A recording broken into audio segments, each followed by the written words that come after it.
தாய் தமிழ் உறவுகளுக்கு வணக்கம். வாக்குப்பதிவு முடிந்தவுடன் அதிமுக கூட்டணிக்கு தாவ உள்ள கட்சிகள் என்ற தலைப்பில் இந்த காணொளியை நாம் காண்கிறோம். வாக்குப்பதிவு முடிந்தவுடன் அதிமுக கூட்டணிக்கு தாவ உள்ள கட்சிகள் என்ற தலைப்பில் இந்த காணொளியை நாம் காண்கின்றோம். நடைபெற்று முடிந்த பாராளுமன்ற தேர்தலில் தமிழகத்தில் 4 முனை போட்டி நிலவியது. திமுக, அதிமுக, பாரதிய ஜனதா கட்சி, நாம் தமிழர் கட்சி என 4 முனை போட்டி நிலவியது. தமிழகத்தில் உள்ள பெரும்பாலான ஊடகங்கள் திமுக கூட்டணி 30க்கும் அதிகமான தொகுதிகளில் வெற்றி பெறும் என்று கருத்துக்கள் தெரிவித்தன. ஆனால் வாக்குப்பதிவுக்கு பிந்தைய நிலவரப்படி பார்த்தால் பெரும்பாலான தொகுதிகளில் திமுக, அதிமுக, நாம் தமிழர் கட்சி ஆகியவற்றுக்கிடையே ஒரு மிகப்பெரிய இழுபறி ஏற்பட்டுள்ளது. இதற்கு காரணம் நாம் தமிழர் கட்சியின் வாக்கு பிரிப்பு தான் காரணம். இந்த சூழ்நிலையில் வாக்குப்பதிவு முடிந்துவிட்டது. வாக்கு எண்ணிக்கை ஜூன் 4ஆம் தேதி நடைபெற உள்ளது. ஜூன் 4ஆம் தேதி வாக்கு எண்ணிக்கையின் போது வெற்றியா தோல்வியா என்பது தெரிந்துவிடும். மத்தியில் ஆட்சி அமைக்கப் போவது இந்தியா கூட்டணியா அல்லது பாரதிய ஜனதா கட்சி கூட்டணியா என்பது தெரிந்துவிடும். ஆனால் வாக்கு எண்ணிக்கைக்கு பிறகு கூட்டணியில் ஒரு மிகப்பெரிய ஒரு மாற்றம் உள்ளது என்பதை நாம் புரிந்து கொள்ள வேண்டும். என்னவென்று சொன்னால், நடைபெற்று முடிந்த பாராளுமன்ற தேர்தல் கூட்டணியில் திமுக பெரியண்ணன் போக்கோடு நடந்து கொண்டது. அதாவது கடந்த முறை கொடுக்கப்பட்ட தொகுதிகளை விட இந்த முறை குறைவாகத்தான் கொடுப்பதாக கூறியது. ஆனால் கடைசி நேரத்தில் வேறு வழி இல்லாமல் கடந்த முறை கொடுத்த தொகுதி எண்ணிக்கையே இந்த முறையும் வழங்கியது. ஆனால் கூட்டணி கட்சிகள் கடந்த முறை வழங்கியதை விட இந்த முறை அதிகமான எண்ணிக்கையில் எதிர்பார்த்தன. ஆனால் அதற்கு வாய்ப்பில்லாமல் போனது. திமுக பெரியண்ணன் போக்கோடு நடந்து கொண்டது. ஆனால் அதிமுக ஆசை வார்த்தை கேட்டது, ஆசை வார்த்தை காண்பித்தது. ஆனால் அதிமுகவுடைய ஆசை வார்த்தைக்கு திமுக கூட்டணி கட்சிகள் செவிசாய்க்கவில்லை. ஆனால் பாராளுமன்ற தேர்தல் முடிந்துவிட்டது, வாக்குப்பதிவு முடிந்துவிட்டது. வாக்கு எண்ணிக்கைக்கு பின்பு இந்த திமுக கூட்டணி கட்சிகள் பல அதிமுக கூட்டணிக்கு தாவக்கூடிய ஒரு சூழ்நிலை உள்ளன. ஏனென்று சொன்னால், வருகின்ற சட்டமன்ற தேர்தல் 2021ஆம் ஆண்டு நடைபெற உள்ள தமிழக சட்டமன்ற தேர்தலில் அதிமுக சில வாக்குறுதிகளை அளித்துள்ளதாக கூறப்படுகிறது.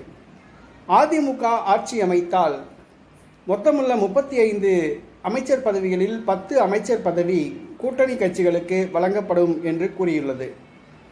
இதனால் திமுக கூட்டணியில் உள்ள விடுதலை சிறுத்தைகள் கட்சி முதலில் அதிமுகவிற்கு தாவலாம் என்று கூறப்படுகிறது. ஏனென்று சொன்னால், இந்த முறை திமுகவிடம் 3 தொகுதிகள் கேட்டது, ஒரு பொது தொகுதி கேட்டது. ஆனால் திமுக கொண்டுகொள்ளவில்லை. இதனால் விடுதலை சிறுத்தைகள் கட்சி திமுகவின் மேல் அதிருப்தியில் உள்ளது. மேலும் அதிமுக கூட்டணிக்கு வந்தால் அமைச்சர் பதவி கிடைக்கும் என்று விடுதலை சிறுத்தைகள் கட்சி கருதுகிறது. அதே போன்று மார்க்சிஸ்ட் கம்யூனிஸ்ட் கட்சியும் அதிமுக கூட்டணிக்கு தாவலாம் என்ற முடிவில் இருப்பதாக கூறப்படுகிறது. ஏனென்று சொன்னால், திமுக கூட்டணி கடந்த முறை வழங்கியது போன்று 2 தொகுதிகளைத்தான் வழங்கியது. ஆனால் வெற்றி வாய்ப்பில்லாத திண்டுக்கல் தொகுதியை தனக்கு ஒதுக்கியதால் அதிருப்தியில் உள்ளது.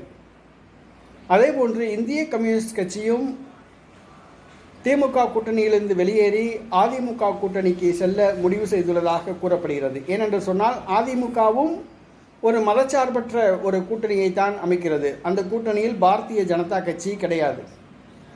அதேபோன்று மனிதநேய மக்கள் கட்சியும் திமுக கூட்டணியிலிருந்து விலகலாம் என்று கூறப்படுகிறது. ஏனென்று சொன்னால், பாரதிய ஜனதா கட்சியானது அதிமுக கூட்டணியில் இல்லை. ஆகவே மனிதநேய மக்கள் கட்சி அதிமுக கூட்டணிக்கு செல்வதற்கு தடை ஏதும் இல்லை. அதே போன்று தமிழக வாழ்வுரிமை கட்சி இந்த முறை திமுக கூட்டணியில் கடலூர் தொகுதியை கேட்டது. ஆனால் திமுக ஒரு தொகுதி கூட ஒதுக்கவில்லை. இதனால் அதிருப்தியில் உள்ளது தமிழக வாழ்வுரிமை கட்சி. ஆகவே தமிழக வாழ்வுரிமை கட்சியும் அதிமுக கூட்டணிக்கு தாவிவிடும் என்று கூறப்படுகிறது. அதே போன்று பாரதிய ஜனதா கட்சி கூட்டணியில் சில மாற்றங்கள் ஏற்படும் என்று தெரிகிறது. இந்தியா கூட்டணி வெற்றி பெறாமல் பாரதிய ஜனதா கட்சி கூட்டணியே ஆட்சி அமைத்தால் பாட்டாளி மக்கள் கட்சிக்கு அந்த கட்சியின் சார்பில் வெற்றி பெற்றவர்களுக்கு ஒரு மத்திய அமைச்சர் பதவி வழங்கப்படலாம். அன்புமணி ராமதாஸ் அவர்களுக்கு மத்திய அமைச்சர் பதவி வழங்கப்படலாம், அல்லது ஒரு ராஜ்யசபா உறுப்பினர் பதவி வழங்கப்படலாம். பாரதிய ஜனதா கட்சி கூட்டணி மத்தியில் ஆட்சி அமைக்காவிட்டால் பாஜக கூட்டணியில் தொடர்வது வீண் என்று பாமக கருதுகிறது. அதிமுக கூட்டணியில் இணைந்தால் ஒரு 25 சட்டமன்ற உறுப்பினர்கள் வெற்றி பெறலாம், ஒரு 5 அமைச்சர் பதவி கிடைக்கும் என்று பாட்டாளி மக்கள் கட்சி கணக்கு போடுகிறது. ஆகவே வாக்கு எண்ணிக்கைக்கு பிறகு பாட்டாளி மக்கள் கட்சியும் அதிமுக கூட்டணிக்கு வருவதற்கு வாய்ப்புள்ளது. அதேபோன்று தமிழ் மாநில காங்கிரஸ் கட்சி தற்பொழுது 3 தொகுதிகளில் போட்டியிடுகிறது.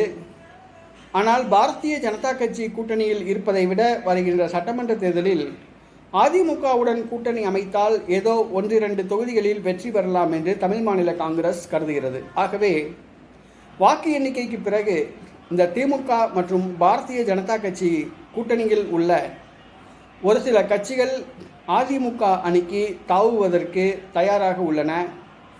இதற்காக அதிமுக தன்னுடைய சாணக்கியத்தை காண்பிக்க ஆரம்பித்துள்ளது. அதிமுக பொதுச் செயலாளர் எடப்பாடி பழனிசாமி ஏற்கனவே ரகசிய பேச்சுவார்த்தையை தொடங்கிவிட்டார். வாக்கு எண்ணிக்கை முடிந்த பிறகு அதிமுக கூட்டணிக்கு திமுக பாஜக கூட்டணியிலிருந்து ஒரு சில கட்சிகள் வரும். அதிமுக கூட்டணி ஒரு மெகா கூட்டணியாக உருவாகும் என்பதில் மாற்று கருத்து ஏதுமில்லை. வாக்கு எண்ணிக்கை முடியட்டும், பொறுத்திருந்து பார்ப்போம் என்ன நடக்கிறது என்று.